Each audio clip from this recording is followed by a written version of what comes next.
একদিন নবী করিম সাল্লাল্লাহু আলাইহি সাল্লামের একজন সাহাবী মারা গেলেন। রাসূল পাক সাল্লাল্লাহু আলাইহি সাল্লাম ওনার জানাজার নামাজ পড়ালেন। তারপর একদল সাহাবী মৃতদেহ কবর দেওয়ার জন্য কবরস্থানে নিয়ে আসলেন। সবার সাথে আমাদের নবীজিও হেঁটে হেঁটে আসছিলেন। দুইজন সাহাবী কবর খুঁড়তে শুরু করলো। সবাই মৃতদেহকে ঘিরে বসে আছে। কবর খনন শেষ না হওয়া পর্যন্ত অপেক্ষা করছেন। সবাই চুপচাপ, নীরব ও শান্ত একটি পরিস্থিতি। নবীজি গভীর মনোযোগ দিয়ে কবর খুঁড়া দেখছিলেন। একটু পর সবার দিকে তাকিয়ে জিজ্ঞাসা করলেন, তোমরা কি জানো মানুষ মারা যাওয়ার পর তার আত্মার কি হয়? সবাই খুব আগ্রহ নিয়ে নবীজিকে বললেন, ইয়া রাসূলুল্লাহ, আমাদেরকে বলুন। নবীজি একটু চুপ করে থাকলেন। সবাই ওনার কাছে এসে ঘিরে বসলেন। মৃত্যুর পর আত্মার কি হয় এই তথ্য তাদের জানা ছিল না। আজ সেটা নবীজির মুখে শুনবেন। কত বড় সৌভাগ্য! শোনার জন্য সবাই অধীর আগ্রহে নবীজির কাছে এসে বসলেন। তিনি একবার কবরের দিকে তাকিয়ে মাথাটা তুলে আকাশের দিকে তাকালেন। তারপর তিনি গল্পের মতো বলতে শুরু করলেন, শুনো, যখন মানুষ একেবারে মৃত্যু সজ্জায় তখন সে মৃত্যুর ফেরেশতাকে দেখে ভয় পেয়ে যায়। কিন্তু যে বিশ্বাসী ও ভালো মানুষ তাকে মৃত্যুর ফেরেশতা হাসি মুখে সালাম দেয়, তাকে অভয় দেন এবং মাথার পাশে এসে ধীরে ও যত্ন করে বসেন। তারপর মৃত্যুসজ্জায় মানুষটির দিকে তাকিয়ে বলেন, হে পবিত্র আত্মা, তুমি তোমার পালনকর্তার ক্ষমা ও ভালোবাসা গ্রহণ করো এবং এই দেহ থেকে বের হয়ে আসো। মুমিনের আত্মা যখন বের হয়ে আসে তখন সে কোনো রকম ব্যথা ও বেদনা অনুভব করে না। নবীজি সাল্লাল্লাহু আলাইহি সাল্লাম আরও একটু ভালো করে উদাহরণ দিয়ে বললেন, মনে করো একটি পানির জগ কানায় কানায় পূর্ণ হয়ে যাওয়ার পর উপর থেকে এক ফোঁটা পানি যেমন নিস্তব্ধে উপর থেকে নিচে আসে, ঠিক তেমনি নীরব ও কষ্ট ছাড়াই আত্মাটি তার দেহ থেকে বের হয়ে আসে। সেই সময় দুইজন ফেরেশতা বেহেশত থেকে খুব সুগন্ধি মাখানো একটা নরম সুতা চাদর নিয়ে আসে এবং তারা আত্মাটিকে সেই চাদরে আবৃত করে আকাশের দিকে নিয়ে যান। তারা যখন আকাশে পৌঁছান তখন অন্য ফেরেশতারা সেই আত্মাটিকে দেখার জন্য এগিয়ে আসেন। কাছে এসে সবাই বলেন, সুবহানাল্লাহ, কত সুন্দর আত্মা, কি সুন্দর তার ঘ্রাণ। তারপর সবাই জানতে চায় এই আত্মাটি কার? উত্তরে আত্মা বহনকারী ফেরেশতা বলেন, উনি ফুলান ইবনে ফুলান, অর্থাৎ অমুকর সন্তান অমুক। বাকি ফেরেশতাগণ তখন আত্মাটিকে সালাম দেয়। তারপর আবার জিজ্ঞাসা করেন, উনি কি করেছেন? ওনার আত্মা এত সুঘ্রাণ কেন? আত্মা বহনকারী ফেরেশতাগণ তখন বলেন, আমরা শুনেছি মানুষ নিচে বলাবলি করছে উনি একজন ভালো মানুষ ছিল, আল্লাহর ভালো বান্দা ছিল, অনেক দয়ালু, মানুষের অনেক উপকার করেছে। এতটুকু বলার পর নবীজি একটু থামলেন। তারপর সবার দিকে ভালো করে দৃষ্টি দিলেন। ওনার কণ্ঠটা একটু বাড়িয়ে বললেন, এই কারণেই বলছি, সাবধান, তোমরা কিন্তু মানুষের সাথে কখনো খারাপ ব্যবহার করবে না। তুমি মারা যাওয়ার পর মানুষ তোমার সম্পর্কে যা বলবে, এই আত্মা বহনকারী ফেরেশতারাও আকাশে ঠিক একই কথা অন্যদেরকে বলবে। এই কথা বলে তিনি আবার একটু চুপ করলেন, কবরটা থেকে দৃষ্টি দিলেন, আবার বলতে শুরু করলেন, এই সময় মানুষ যখন পৃথিবীতে মৃতদেহকে কবর দেওয়ার জন্য গোসল দিয়ে প্রস্তুত করবে তখন আল্লাহ রাব্বুল আলামিন আত্মা বহনকারী ফেরেশতাকে বলবে, যাও, এখন তোমরা আবার সেই আত্মাটিকে তার শরীরে দিয়ে আসো। মানুষকে আমি মাটি থেকে বানিয়েছি, মাটির দেহই তার আত্মাকে আবার রেখে আসো। সময় হলে তাকে আমি আবার পুনরায় জীবিত করব। তারপর মৃতদেহকে কবরে রেখে যাওয়ার পর দুজন ফেরেশতা আসবেন। তাদের নাম মুনকার ও নাকির। তারা মৃতের সৃষ্টিকর্তা, তার ধর্ম ও নবী সম্পর্কে জিজ্ঞাসা করবেন। মুনকার নাকির চলে যাওয়ার পর আত্মাটি আবার অন্ধকার কবরে একাকী হয়ে যাবে। সে সময় অনেক ধরনের অজানা আশঙ্কা অপেক্ষা করবে। কোথায় আছে, কি করবে, এক অনিশ্চয়তা এসে তাকে ঘিরে ধরবে। এমন সময় সে দেখবে খুব সুন্দর একজন তার কবরে তার সাথে দেখা করতে এসেছে। তাকে দেখার পর আত্মাটি ভীষণ মুগ্ধ হবে। এত মায়াবী ও সুন্দর তার চেহারা সে জীবনে কোনো দিনও দেখেনি। আত্মাটি তাকে দেখে জিজ্ঞাসা করবে, তুমি কে? সেই লোকটি বলবে, আমি তোমার জন্য অনেক বড় সুসংবাদ নিয়ে এসেছি। তুমি দুনিয়ার পরীক্ষায় উত্তীর্ণ হয়েছ। তোমার জন্য আল্লাহ রাব্বুল আলামিন জান্নাতের ব্যবস্থা করেছেন। তুমি কি সেটা একটু দেখতে চাও? আত্মাটি ভীষণ খুশি হয়ে বলবে, অবশ্যই আমি দেখতে চাই, আমাকে একটু জান্নাত দেখাও। লোকটি বলবে, তোমার ডান দিকে তাকাও। আত্মাটি ডানে তাকিয়ে দেখবে কবরের দেওয়ালটি আর সেখানে নেই। সেই দেওয়ালের দরজা দিয়ে অনেক দূরে সুন্দর বেহেশত দেখা যাচ্ছে। বেহেশতের এই রূপ দেখে আত্মাটি অনেক মুগ্ধ হবে ও প্রশান্তি লাভ করবে এবং সেখানে যাওয়ার জন্য অস্থির হয়ে লোকটিকে জিজ্ঞাসা করবে, আমি সেখানে কখন যাব, কিভাবে যাব? লোকটি মৃদু হেসে বলবেন, যখন সময় হবে তখন তুমি সেখানে যাবে ও থাকবে। আপাতত শেষ দিবস পর্যন্ত তোমাকে অপেক্ষা করতে হবে। ভয় পেও না, আমি তোমার সাথেই আছি। তোমাকে আমি সেই দিন পর্যন্ত সঙ্গ দিব। আত্মাটি তখন তাকে আবার জিজ্ঞাসা করল, কিন্তু আপনি কে? তখন লোকটি বলল, আমি তোমার এতদিনে আমল, পৃথিবীতে তোমার সব ভালো কাজের, তোমার সব পণ্যের রূপ আমি। আজ তুমি আমাকে একজন সঙ্গীর মতো করে দেখছো। আমাকে আল্লাহ রব্বুল আলামিন তোমাকে সঙ্গ দেওয়ার জন্য এখানে পাঠিয়েছেন। এই কথা বলে লোকটি আত্মার উপর যত্ন করে হাত বুলিয়ে দিবেন এবং বলবেন, হে পবিত্র আত্মা, তুমি এখন শান্তিতে ঘুমাও, নিশ্চিন্তে বিশ্রাম নাও। একথা বলার পর আত্মাটি এক নজরে বেহেশতের দিকে তাকিয়ে থাকবে এবং একসময় এই তাকানো অবস্থায় গভীর প্রশান্তিতে ঘুমিয়ে পড়বে। নবীজি একটু বলে আবার একটু থামলেন। সাহাবীরা তখন গায়ের কাপড় দিয়ে ভেজা চোখ মুছলেন। হজরত নূহ আলাইসাল্লাম এক পাহাড়ের পাদদেশে দাঁড়িয়ে তার কৌমের লোকদেরকে দাওয়াত দিচ্ছেন। তিনি তার কৌমকে ডেকে বললেন, হে আমার কৌমের লোকেরা, তোমরা আর নাফরমানি করো না, তোমরা আল্লাহর দিকে ফিরে আসো এবং তার কথা মেনে চলো।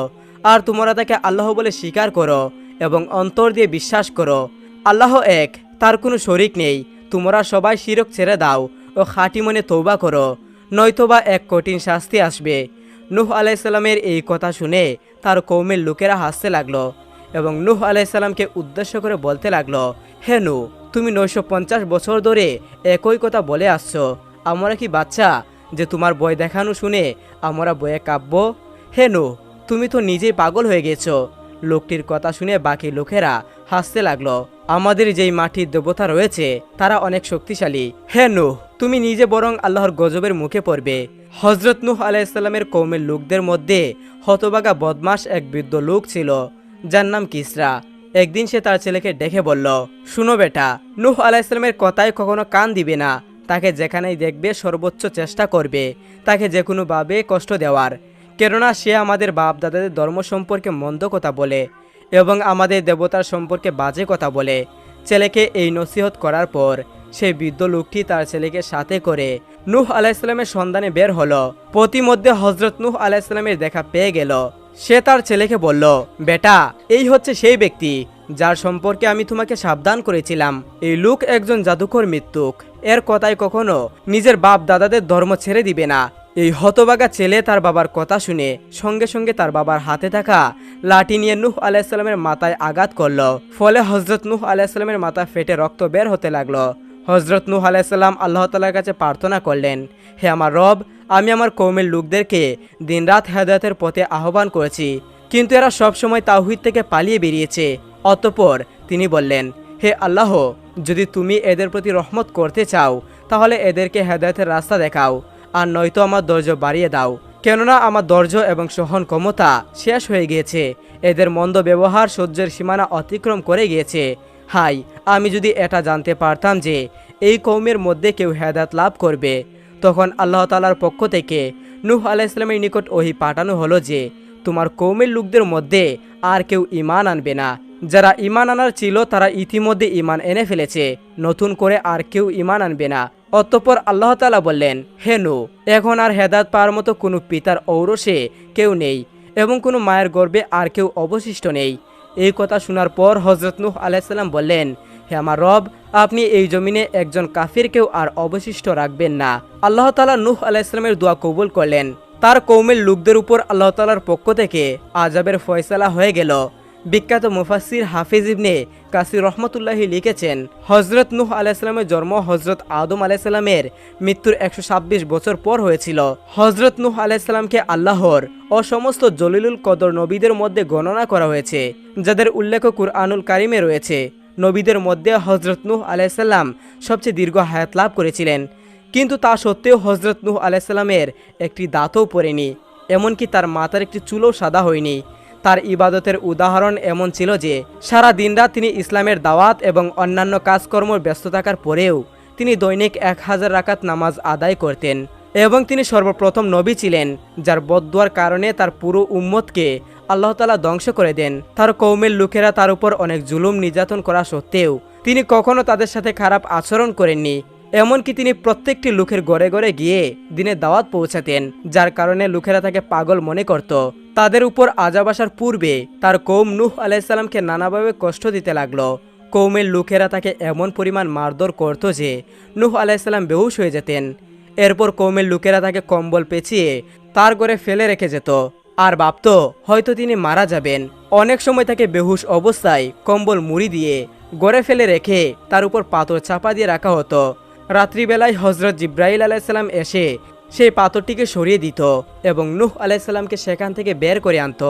তখন হজরত জিব্রাইল আলাইসাল্লাম নিজের ডানা দিয়ে হজরত নূহ আলাইসাল্লামের ক্ষতস্থান বুলিয়ে দিত। এরপরে তার সমস্ত আঘাত এবং ক্ষতস্থান ভালো হয়ে যেত। পরের দিন সকালে হজরত নূহ আলাইসাল্লাম কওমের লোকদেরকে গুমরাহি থেকে হেদায়েতের পথে আনার জন্য তাদেরকে দাওয়াত দিলেন।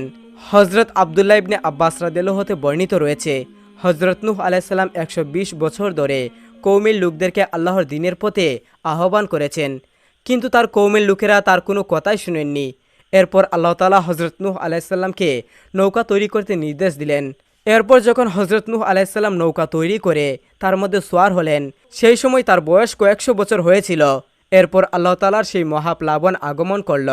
সমস্ত অবিশ্বাসী কাফেররা আল্লাহর আযাবে নিপাতিত হয়ে পানিতে ডুবে মারা গেল। মহাপ্লাবনের পর হজরত নূহ আলাইসাল্লাম আরও প্রায় 350 বছর জীবিত ছিলেন। হজরত আব্বাস রাদিয়াল্লাহু বলেন, হজরত নূহ আলাইসাল্লামের মৃত্যুর সময় গনিয়ে আসলো। তখন তিনি একটি পাহাড়ের উপর সোয়ার ছিলেন। সেই সময় মালাকুল মউত অর্থাৎ মৃত্যুর ফেরেশতা তার কাছে আসলো। মৃত্যুর ফেরেশতা হজরত নূহ আলাইসাল্লামের পিছনে পিছনে পাহাড়ের উপরে উঠলেন। যখন হজরত নূহ আলাইসাল্লাম মৃত্যুর ফেরেশতার মুখোমুখি হলেন, তখন মালাকুল মউত তাকে বললেন, হে আল্লাহর নবী, আপনার মৃত্যুর সময় গনিয়ে এসেছে। হজরত নূহ আলাইসাল্লাম মালাকুল মউতকে মৃত্যুর যন্ত্রণা সম্পর্কে জিজ্ঞাসা করলেন। তখন মালাকুল মউত অত্যন্ত জোরালো একটা চিৎকার দিয়ে উঠল। সে চিৎকারের আওয়াজ শুনে জঙ্গলের সমস্ত জীব জন্তু এক জায়গায় জড়ো হতে লাগলো। এরপর হজরত নূহ আলাইসাল্লাম মালাকুল মউতকে জিজ্ঞাসা করলেন, আমাকে কিছুটা সময় দাও, যাতে আমি আমার পরিবারের লোকদের কাছ থেকে বিদায় নিয়ে আসতে পারি। তখন মালাকুল মউত হজরত নূহ আলাইসাল্লামকে বললেন, তোমার বিলম্ব করার কোনো অনুমতি নেই, আমি আপনাকে কিছু সময় অবকাশ দিব, সেই সুযোগ নেই। তখন হজরত নূহ আলাইসাল্লাম বললেন, এই জঙ্গলে আমার জানাজার নামাজ আদায় করবে কে? তখন মালাকুল মউত বললেন, জিব্রাইল আলাইসাল্লাম ফেরেশতার একটি জামাত নিয়ে রওনা দিয়েছেন, তিনি আপনার জানাজার নামাজ আদায় করার উদ্দেশ্যে রওনা দিয়েছেন। হজরত নূহ আলাইসাল্লাম এই সংবাদ শুনে সন্তুষ্ট মনে মৃত্যুর জন্য প্রস্তুত হয়ে গেলেন। ইতিমধ্যে আশ্চর্য, জিব্রাইল আলাইসাল্লাম ফেরেশতাদের জামাত সহ উপস্থিত হয়ে গেল। তিনি হজরত নূহ আলাইসাল্লামকে বললেন, হে নবীদের মধ্যে দীর্ঘ হায়াতপ্রাপ্ত নবী, এই দুনিয়ার জীবন সম্পর্কে আপনার মন্তব্য কি? তখন নূহ আলাইসাল্লাম উত্তরে বললেন, এই দুনিয়ার উদাহরণ হলো সেই বাড়ির মতো, যার মধ্যে দুটি দরজা রয়েছে। এক দরজা দিয়ে প্রবেশ করে অন্য দরজা দিয়ে বেরিয়ে যেতে হবে। অতঃপর মৃত্যুর ফেরেশতা হজরত নূহ আলাইসাল্লামের জান কবজ করলেন। ফেরেশতাদের জামাত হজরত নূহ আলাইসাল্লামকে গোসল করাইলেন। তাকে কাফন পরিয়ে সেখানে তার জানাজা নামাজ আদায় করা হলো। বলা হয়ে থাকে, আসমানের সমস্ত মাখলুকাতেরা অন্য কোনো মানুষের মৃত্যুতে এত বেশি কাঁদেনি যতটা নূহ আলাইসাল্লামের মৃত্যুতে কেঁদেছে। একদা হজরত উজাইর আলাইসাল্লাম তিনি তার ক্ষেতখামার ও বাগ বাগিচা দেখার জন্য ঘর থেকে বের হন। সেখান থেকে প্রত্যাবর্তনকালে দ্বিপ্রহরের সময় একটা বিধ্বস্ত বাড়িতে বিশ্রাম নেন। তার বাহন গাদার পিঠ থেকে নিচে অবতরণ করেন। তার সাথে একটি জুড়িতে ছিল ডুমুর, অন্য একটি জুড়িতে ছিল আঙ্গুর।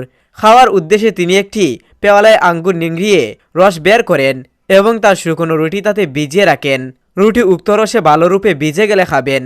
এই সময়ের মধ্যে বিশ্রামের উদ্দেশ্যে চিত হয়ে শুয়ে পড়লেন। এ অবস্থায় তিনি বিধ্বস্ত গড়গুলোর প্রতি লক্ষ্য করলেন, যার আদিবাসীরাও ধ্বংস হয়ে গিয়েছিল। তিনি অনেকগুলো পুরাতন হাত দেখতে পেয়ে মনে মনে ভাবলেন, মৃত্যুর পর আল্লাহ তাআলা কীরূপ এগুলোকে জীবিত করবেন। আল্লাহ যে জীবিত করবেন এতে তার আদৌ কোনো সন্দেহ ছিল না। এ কথাটি তিনি কেবল অবাক বিস্ময়ের সাথে ভেবেছিলেন। অতঃপর আল্লাহ রাব্বুল আলামিন মৃত্যুর ফেরেশতাকে পাঠিয়ে তার রূহ কবজ করান এবং 100 বছর পর্যন্ত মৃত অবস্থায় রেখে দেন। 100 বছর পূর্ণ হলে আল্লাহ তাআলা উজাইরের নিকট ফেরেশতা পাঠিয়ে দেন। ফেরেশতা এসে উজাইরের অন্তর ও চক্ষুদ্বয় জীবিত করলেন, যাতে কিভাবে আল্লাহ তাআলা মৃতকে জীবিত করবেন তা শোষককে দেখেন ও অন্তর দিয়ে উপলব্ধি করেন। এরপর ফেরেশতা আল্লাহর নির্দেশে উজাইরের বিক্ষিপ্ত হাড়গুলো একত্রিত করে তাতে গোশত লাগালেন, চুল পশম যথাস্থানে সংযুক্ত করলেন এবং চামড়া দ্বারা সমস্ত শরীর আবৃত করলেন। অবশেষে তার মধ্যে রূহ প্রবেশ করালেন। তার দেহ এভাবে তৈরি হচ্ছে তা তিনি প্রত্যক্ষ করছিলেন এবং অন্তর দিয়ে আল্লাহর কুদরত উপলব্ধি করছিলেন। উজাইর উঠে বসলেন। ফেরেশতা জিজ্ঞাসা করলেন, আপনি এ অবস্থায় কতদিন অবস্থান করলেন? তিনি বললেন, একদিন অথবা একদিনও বেশি কম। ফেরেশতা জানালেন, না, বরং আপনি 100 বছর এভাবে অবস্থান করেছেন। আপনার খাদ্য সামগ্রিক ও পানির বস্তুর প্রতি লক্ষ্য করুন। এখানে খাদ্য বলতে তার শুকনো রুটি এবং পানি বলতে পেয়ালার মধ্যে আঙ্গুর নিংড়ানো রসকে বোঝানো হয়েছে। দেখা গেল এর দুটিও একটি নষ্ট হয়নি। রুটি ও রসের মতো তার আঙ্গুর এবং ডুমুরও টাটকা ছিল, এর কিছুই নষ্ট হয়নি। উজাইর ফেরেশতার মুখে 100 বছর অবস্থানের কথা শুনে এবং খাদ্য সামগ্রী অবিকৃত দেখে দ্বিধাদ্বন্দ্বের মধ্যে পড়ে যান। তাই ফেরেশতা তাকে বললেন, আপনি আমার কথা সন্দেহ করছেন, তাহলে আপনার গাধাটির প্রতি লক্ষ্য করুন। উজাইর লক্ষ্য করে দেখলেন যে তার গাধাটি মরে পচে গলে প্রায় নিশ্চিহ্ন হয়ে গিয়েছে, হাড়গুলো পুরাতন হয়ে যত্রতত্র বিক্ষিপ্ত হয়ে পড়ে রয়েছে। অতঃপর ফেরেশতা হাড়গুলোকে আহ্বান করলেন, সঙ্গে সঙ্গে হাড়গুলো চতুর্দিক থেকে এসে একত্রিত হয়ে গেল এবং ফেরেশতা সেগুলো পরস্পরের সাথে সংযুক্ত করে দিলেন। উজাইর তা তাকিয়ে দেখছিলেন। তারপর ফেরেশতা উক্ত কঙ্কালের রগ, শিরা, উপশিরা সংযোগ করলেন, গুস্ত দ্বারা আচ্ছাদিত করলেন এবং চামড়া ও পশম দ্বারা তা আবৃত করলেন। অবশেষে তার মধ্যে রূহ প্রবেশ করালেন। ফলে গাধাটি মাথা ও কান খাড়া করে দাঁড়ালো এবং কিয়ামত আরম্ভ হয়ে গিয়েছে ভেবে চিৎকার করতে লাগলো। যখন উজাইর আলাইহিসসালামের নিকট এই বিষয়টি সুস্পষ্ট হয়ে গেল, তখন তিনি বলে উঠলেন, আমি জানি যে আল্লাহ তাআলা সর্ববিশেষ সর্বশক্তিমান, মৃত্যুকে জীবিত করা সহ যে কোনো কাজ করতে তিনি সম্পূর্ণ সক্ষম। অতঃপর উজাইর আলাইহিসসালাম উক্ত গাধার পিঠে আরোহণ করে নিজ এলাকায় চলে যান, কিন্তু সেখানে কোনো লোকই তিনি চিনতে পারলেন না, আর তাকেও কেউ চিনতে পারল না। নিজের বাড়িঘরও তিনি সঠিকভাবে চিনে উঠতে পারছিলেন না। অবশেষে দাঁড়ানোর বসে নিজের মনে করে এক বাড়িতে উঠলেন। সেখানে অন্ধ ও পঙ্গু বৃদ্ধাকে পেলেন, যার বয়স ছিল 120 বছর। এই বৃদ্ধা ছিল উজাইরের পরিবারের দাসী। 100 বছর পূর্বে তিনি যখন বাড়ি থেকে বের হয়ে যান, তখন ওই বৃদ্ধার বয়স ছিল 20 বছর এবং উজাইরকে সে চিনত। বৃদ্ধা বয়সে উপনীত হলে সে অন্ধ ও পঙ্গু হয়ে যায়। উজাইর জিজ্ঞাসা করলেন, হে বৃদ্ধা, এটা কি উজাইরের বাড়ি? বৃদ্ধা বলল, হ্যাঁ, এটা উজাইরের বাড়ি। বৃদ্ধা মহিলাটি কেঁদে ফেলল এবং বলল, এতগুলো বছর কেটে গেল, কেউ তার নামটি উচ্চারণও করে না, সবাই তাকে ভুলে গিয়েছে। উজাইর নিজের পরিচয় দিয়ে বললেন, আমি সেই উজাইর। আল্লাহ তাআলা আমাকে 100 বছর মৃত অবস্থায় রেখে পুনরায় জীবিত করেছেন।